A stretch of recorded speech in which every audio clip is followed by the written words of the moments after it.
जय श्री कृष्ण मित्रों, राधे राधे। स्वागत है आपका आपकी अपनी यूट्यूब चैनल वृत कथा प्रभाष में। इस बार कार्तिक का महीना प्रारंभ हो चुका है। इस माह को बहुत ही पवित्र माना गया है क्योंकि इसी माह में भगवान श्री हरि विष्णु अपने 4 मास की योग निद्रा से उठते हैं और इसी मास से सभी तरह के मांगलिक कार्य भी आरंभ हो जाते हैं। इसी मास में दीपावली का महापर्व भी आता है। पुराणों में कार्तिक मास की महिमा का वर्णन बहुत ही विस्तार पूर्वक मिलता है। इस माह में दीपदान, स्नान, भगवान श्री हरि विष्णु का पूजन और माँ तुलसी का पूजन अत्यंत महत्वपूर्ण बताया गया है। इस माह की आइए पौराणिक कथा को सुनते हैं क्योंकि ये कथाएं प्रतिदिन श्रवण करने मात्र से भगवान श्री हरि विष्णु और माँ लक्ष्मी की कृपा बरसती है। तो आइए श्रवण करते हैं। एक बार एक किसी नगर में एक ब्राह्मण दंपति रहते थे। वो दोनों प्रतिदिन 7 कोस दूर गंगा और यमुना के पवित्र तट पर स्नान करते थे। इतनी दूर आने जाने से ब्राह्मण की पत्नी थक जाती थी। एक दिन उसने अपने पति से कहा कि यदि हमारा एक पुत्र होता तो कितना अच्छा रहता। कम से कम मैं गंगा स्नान करके आती तो मेरी पुत्र बहू हमें भोजन बना कर देती और घर का काम भी कर देती। अपनी पत्नी की बात सुनकर ब्राह्मण ने कहा कि तूने तो बात सही कही है, चल मैं तेरे लिए बहू ला देता हूँ। ब्राह्मण ने कहा कि एक पोटली में आटा डालकर कुछ मोहरे रख दे। ब्राह्मण के कहे अनुसार उसने पोटली बांध कर दे दी और पोटली लेकर ब्राह्मण चला गया। ब्राह्मण सफर के दौरान यमुना के किनारे बहुत ही सुंदर लड़कियां देखी। उसने देखा कि एक उसमें से लड़की है, वह रेत के घर बनाकर उसमें खेल रही है। उनमें से एक लड़की ने कहा कि मैं अपना घर नहीं बिगाड़ूंगी, मुझे तो यह घर रहने के लिए चाहिए। लड़के की बात सुनकर ब्राह्मण मन ही मन सोचने लगा, यह कितनी अच्छी लड़की है, क्यों ना मैं इसे ही अपनी बहू बनाऊं, क्योंकि यही लड़की है जो मेरे बहू बनने के योग्य है। जब वह लड़की जाने लगी तो ब्राह्मण भी उसके पीछे पीछे उसके घर तक चला गया। वहां जाकर ब्राह्मण ने उस लड़की से कहा, बेटी, कार्तिक मास चल रहा है, इसलिए मैं किसी के घर का खाना नहीं खाता। मैं अपने साथ आटा लेकर आया हूँ, तुम अपनी माता से पूछो कि वह मेरे लिए आटा छान करके 4 रोटी बना देंगी। यदि वह मेरा आटा छान कर मेरे लिए रोटियां बनाएंगी तो ही मैं रोटी खाऊंगा। लड़के ने जाकर अपनी माँ को ये सारी बातें बताई। माँ ने कहा, ठीक है, जाओ ब्राह्मण देव से कह दो कि वह अपना आटा दे दें, मैं अवश्य ही उनके लिए रोटी बना दूंगी।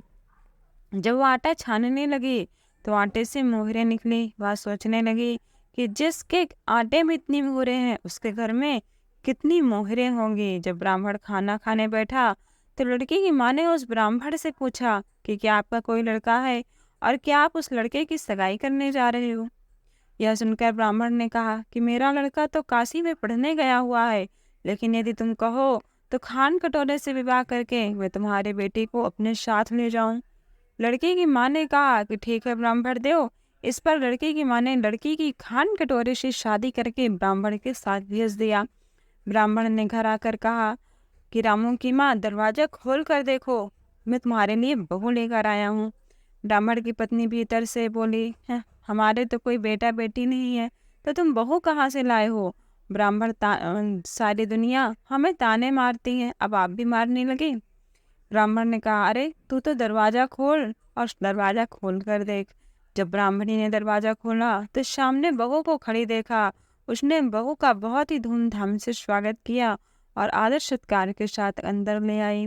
जब वह ब्राह्मण अपनी पत्नी के साथ नदी स्नान करने जाता तो उसके पीछे बहू घर का सारा काम करके खाना बना कर रखती थी। वह उनके कपड़े धोती, रात को हाथ पैर भी दबाती थी। इस तरह बहुत दिन बीत गए।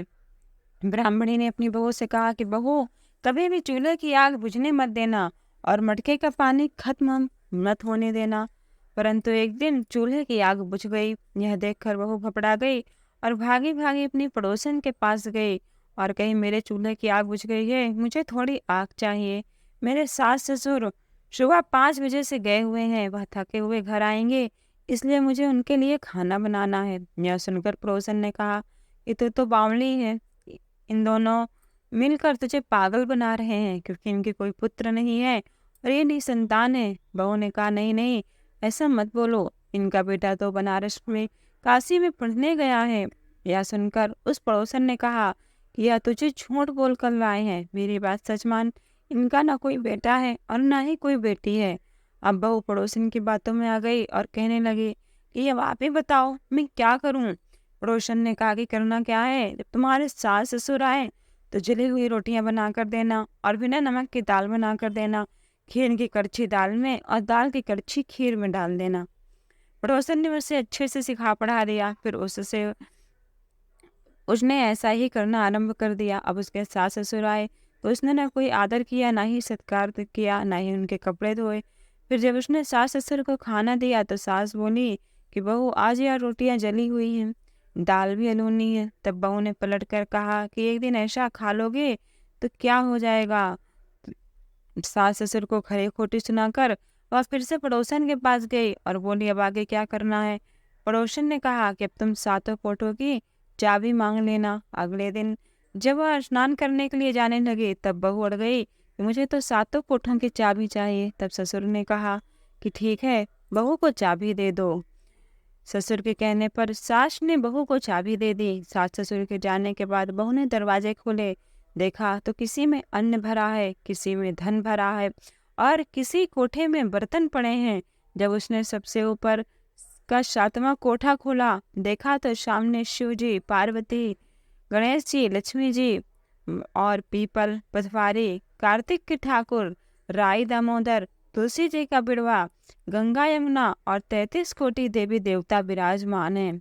वहीं पर एक लड़का चंदन की चौकी पर बैठकर माला जप कर रहा है। यह देखकर उसने लड़के से पूछा कि तुम कौन हो। तब वह लड़का बोला मैं तुम्हारा पति हूँ, अब दरवाजा बंद कर दे, जब मेरे माता पिता आएंगे तब दरवाजा खोलना। यह सब देखकर बहू बहुत खुश हुई और 16 श्रृंगार करके सुंदर वस्त्र पहनकर अपनी सास ससुर का इंतजार करने लगी। आज तो उसने अपने सास ससुर के लिए अच्छे अच्छे पकवान बनाए।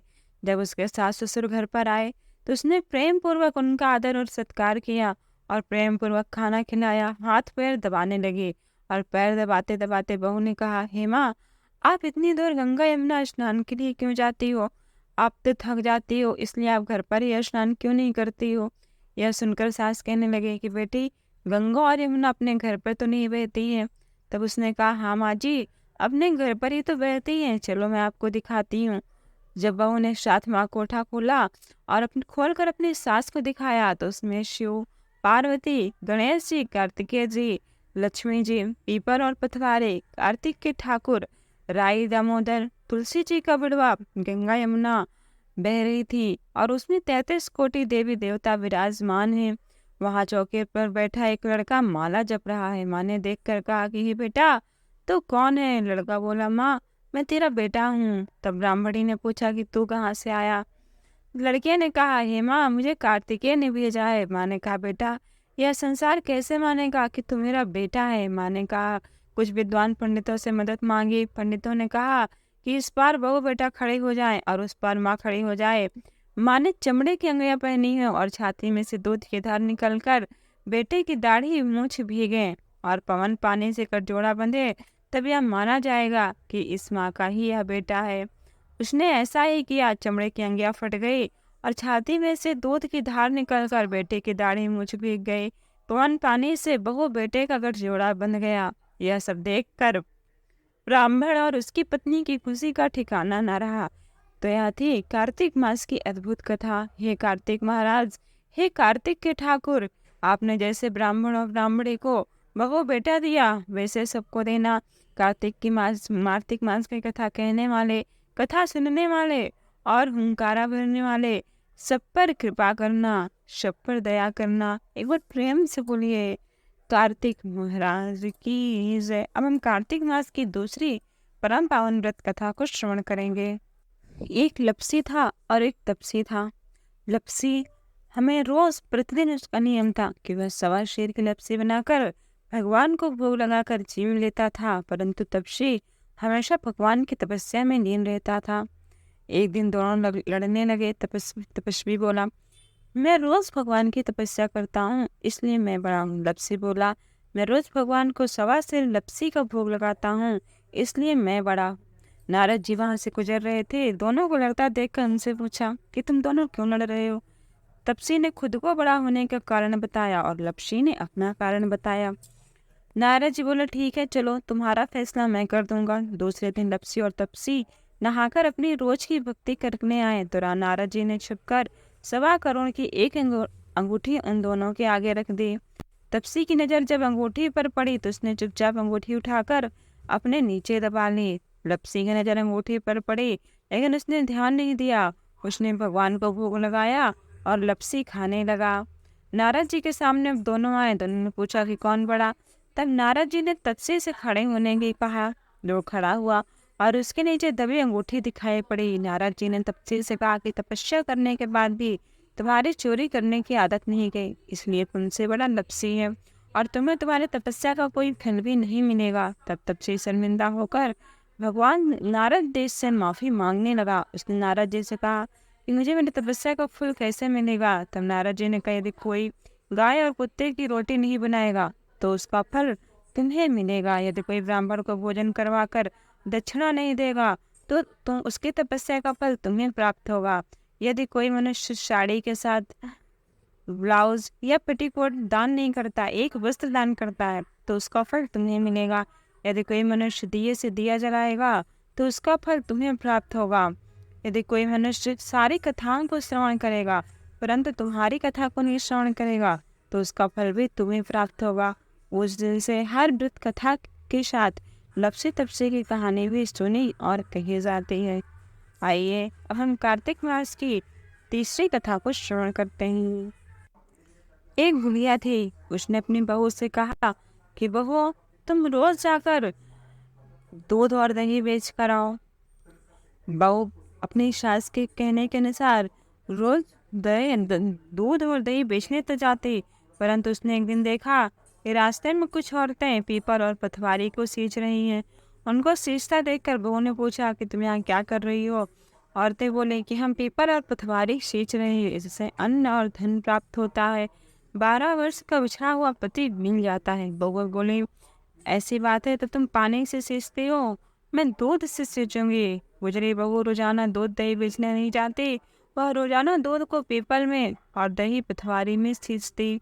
सास दूध दही का दाम मांगती तो कह देती महीना पूरा हो जाने पर ला कर दूंगी। कार्तिक का महीना पूरा हो गया। पूर्णिमा के दिन बहू पीपल और पथवारी के पास जाकर बैठ गई। पथवारी ने पूछा कि तुम मेरे पास क्यों बैठी हो। वो बोली कि सासू माँ दूध और दही का दाम मांगेंगी। पीपल पथवारी बोली कि मेरे पास क्या दाम रखा है, ये भरा डींडा पान पतोरा इसको ले जा। बहू ने वही ले जाकर कोठरी में रख दिया और डर के मारे कपड़ा ओढ़कर सो गई। सास बोली पैसा ले आई बहू।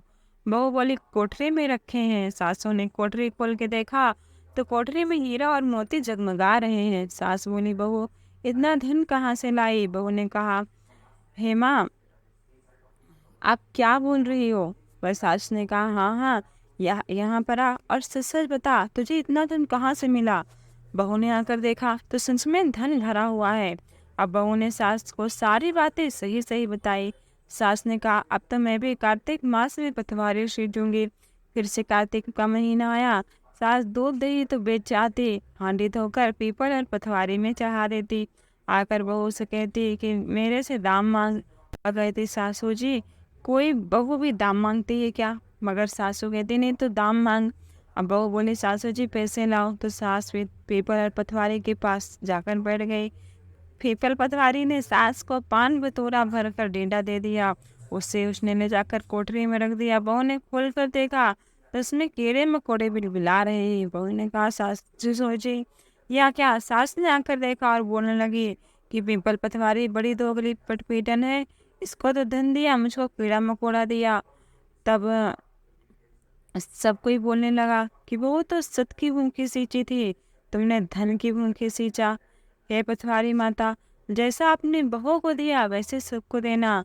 हे माँ जैसे आपने सास को दिया वैसा किसी को मत देना। एक बार प्रेम से बोलिए पीपल और पथवारी की जय।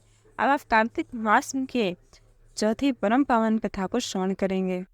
एक इल्ली और एक घुन साथ में रहते थे। इल्ली बोली आओ घुन कार्तिक का स्नान करें। घुन बोला तू ही कार्तिक का स्नान कर ले, मैं तो नहीं करूँगा। बाद में इल्ली तो रोज राजा की लड़की के पल्ले में लगकर कार्तिक स्नान करते, परंतु घुन ने कार्तिक स्नान नहीं किया। कुछ समय बाद दोनों मर गए। बाद में इल्ली ने कार्तिक स्नान के पुण्य के कारण राजा के घर जन्म लिया और घुन राजा के घर गधा बन गया। राजा ने बेटी का विवाह किया। बेटी ससुराल जाने लगी तो उसने अपनी पालकी रुकवाई और राजा से कहा कि यह गधा मुझे चाहिए।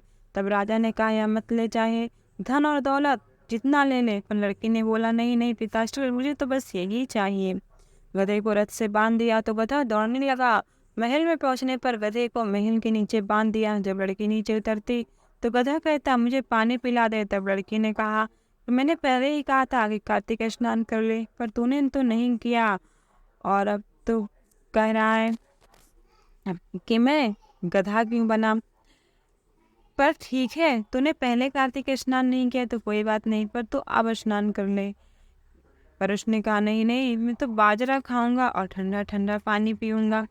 उनकी बातें करते हुए राजा ने सुन लिया। जब राजा ने कहा कि तुम इसके साथ क्या बात कर रही हो, मुझे सच सच बताओ। तब रानी ने कहा कि हे राजन, मैं पिछले जन्म में इल्ली थी और ये घुन था। तब मैंने कहा इसे कि तू कार्तिक नहा ले, परवाह नहीं नहाया। मैं कार्तिक स्नान के पुण्य से राजा के घर में लड़की हुई और आपके घर में राज कर रही हूँ। तब राजा ने कहा कि कार्तिक का स्नान के इतना पुण्य है तो अब हम दोनों जोड़ों से नहाएंगे। राजनी और राजा ने अत्यंत प्रसन्न मन से कार्तिक स्नान कर दोनों ने दान पुण्य किया और सारी नगरी में कहलवा दिया कि अब सब कार्तिक स्नान करेंगे। अपना नहाया हुआ पानी इस गधे पर डालेंगे जिससे इसको मोक्ष हो जाए। इस प्रकार सबने राजा और रानी की बात मानी और सबने कार्तिक का स्नान किया और स्नान करने के बाद अपनी पानी लाकर उनके ऊपर यानी उस गधे के ऊपर डाल देते। इस कारण उस गधे को भी मोक्ष की प्राप्ति हुई। हे कार्तिक भगवान, आपने जैसे इल्ली को दिया वैसे सबको देना। आपकी कथा को जो पढ़े हुए सुने उसका सब दुख दूर करना। एक बार प्रेम से बोलिए, कार्तिक मास की जय। एक बार माँ सीता भगवान श्री राम से कहती है कि हे भगवान, मैंने 12 वर्ष रोज कथा सुनाने का निश्चय लिया है, आप मेरी कथा सुनकर ही बाहर जाएं। इस पर भगवान श्री राम ने कहा कि हे सीते, मुझे अभी आवश्यक कार्य के लिए जाना है, तुम अपनी कथा किसी और को सुना दो। तब माँ सीता बोली कि हे प्रभु, आप बाहर जा रहे हैं तो मैं अपनी कहानी किसे सुनाऊं। भगवान श्री राम ने कहा कि तुम कुएं के पाल पर जाकर बैठ जाना और वहां पर जो औरतें पानी भरने आएंगी उन्हें अपनी कहानी सुना देना। सीता माता कुएं के पाल पर जाकर बैठ जाती हैं। एक स्त्री आई, उसने रेशम की जरी की साड़ी पहन रखी थी और सोने का घड़ा ले रखा था। सीता माता उसे देखकर कहती हैं कि बहन, मेरा 12 वर्ष का नित्यनेम सुन लो। पर वह स्त्री बोली कि मैं तुम्हारा नित्यनेम सुनूंगी तो मुझे घर जाने में देर हो जाएगा और मेरी सास मुझसे लड़ेंगी। उसने कहानी नहीं सुनी और चली गई। घर पहुंचते ही उसकी रेशम जरी साड़ी फट गई और सोने का घड़ा मिट्टी के घड़े में बदल गया। सास ने देखा तो पूछा कि ये किस दोष के कारण तुम्हारा ये हाल हुआ है। बहू ने कहा, हे माँ, कुएं पर एक औरत बैठी थी, उसने कहानी सुनने के लिए कहा लेकिन मैंने सुनी नहीं, जिससे यह फल मिला। बहू की बात सुनकर अगले दिन वह साड़ी और घड़ा सास कुएं की पाल पर लेकर बैठ गई। सास को फिर से वही सीता माता बैठी हुई मिली तो माता सीता ने कहा कि बहन, मेरी कहानी सुन लो। सास बोले कि एक बार छोड़ो, मैं तो तुम्हारी कहानी 4 बार सुनूंगी। तब सीता माता ने कहा, ठीक है, सुनो। राम आए, लक्ष्मण आए, देश के पुजारी आए, नित्यनेम का नियम लाए, आओ राम बैठो राम, तपे रसोई जियो राम, माखन मिश्री खाओ राम, दूध बतासा पियो राम, सूत के पल का मोटो राम, साल दुसाला पोठो राम, साल दुसाला ओढ़ो राम, जब बोलो तब राम ही राम, राम समारे सबके काम, खाली भरेंगे भंडार, करेंगे सबका बेड़ा पार, बोलो श्री राम जय जय राम। सास बोली कि बहन, तुम्हारी कहानी तो बहुत ही अच्छी है। कहानी सुनकर सास अपने घर चली गई और उसकी साड़ी फिर से रेशम की बन गई और मिट्टी का घड़ा सोने के घड़े में बदल गया। बहू कहने लगी, हे माँ, आपने ये सब कैसे किया। सास ने कहा, ये बहू, तो दोष लगा के आई थी और अब मैं सारा दोष उतार कर आई हूँ। बहू ने पूछा ये युवक होने वाली स्त्री कौन थी? सास बोली कि वो सीता माता थी। पुराने से वह नया कर देती हैं, खाली भंडार भरने वाली माँ लक्ष्मी जी का स्वरूप है वो माँ लक्ष्मी जी साक्षात हैं। आदमी की जो भी इच्छा हो उससे वह पूरा कर देती हैं। वो बोले कि ऐसी कहानी मुझे भी सुना दो। सास बोलेंगी ठीक है, तुम भी सुनो। और उस सास ने कहानी की शुरुआत की। राम आए, लक्ष्मण आए, देश के पुजारी आए, नित नेम का नेम लाए। आओ राम, बैठो राम, तपे रसोई जियो राम, माखन मिश्री खाओ राम, दूध बतासा पियो राम, सूत के पलका में उठो राम, साल दुसाला पोठो राम, साल दुसाला ओढ़ो राम। जब बोलो तब राम ही राम, राम समारे सबके काम, खाली जीवा कोने काम। जब बोलो तब राम ही राम, खाली भंडार भरेंगे राम, सबका बेड़ा पार करेंगे राम। श्री राम जय राम, जय जय राम। कहानी सुनकर बहू बोली कि हे माँ, यह कहानी तो आपकी बहुत अच्छी है। सास ने कहा ठीक है, इस कहानी को अब हम रोज कहा करेंगे। अब सास बहू रोज सवेरे उठती, नहाती धोती और पूजा करके नित्यनेम की कहानी कहती। एक दिन उनके यहाँ एक पड़ोस की औरत आई और बोली बहन जरा सी आँच दे देना। तो वह बोले कि आँच तो अभी हमने जलाई ही नहीं। पड़ोसन ने कहा कि तुम सुबह 4 बजे से उठकर क्या कर रही हो?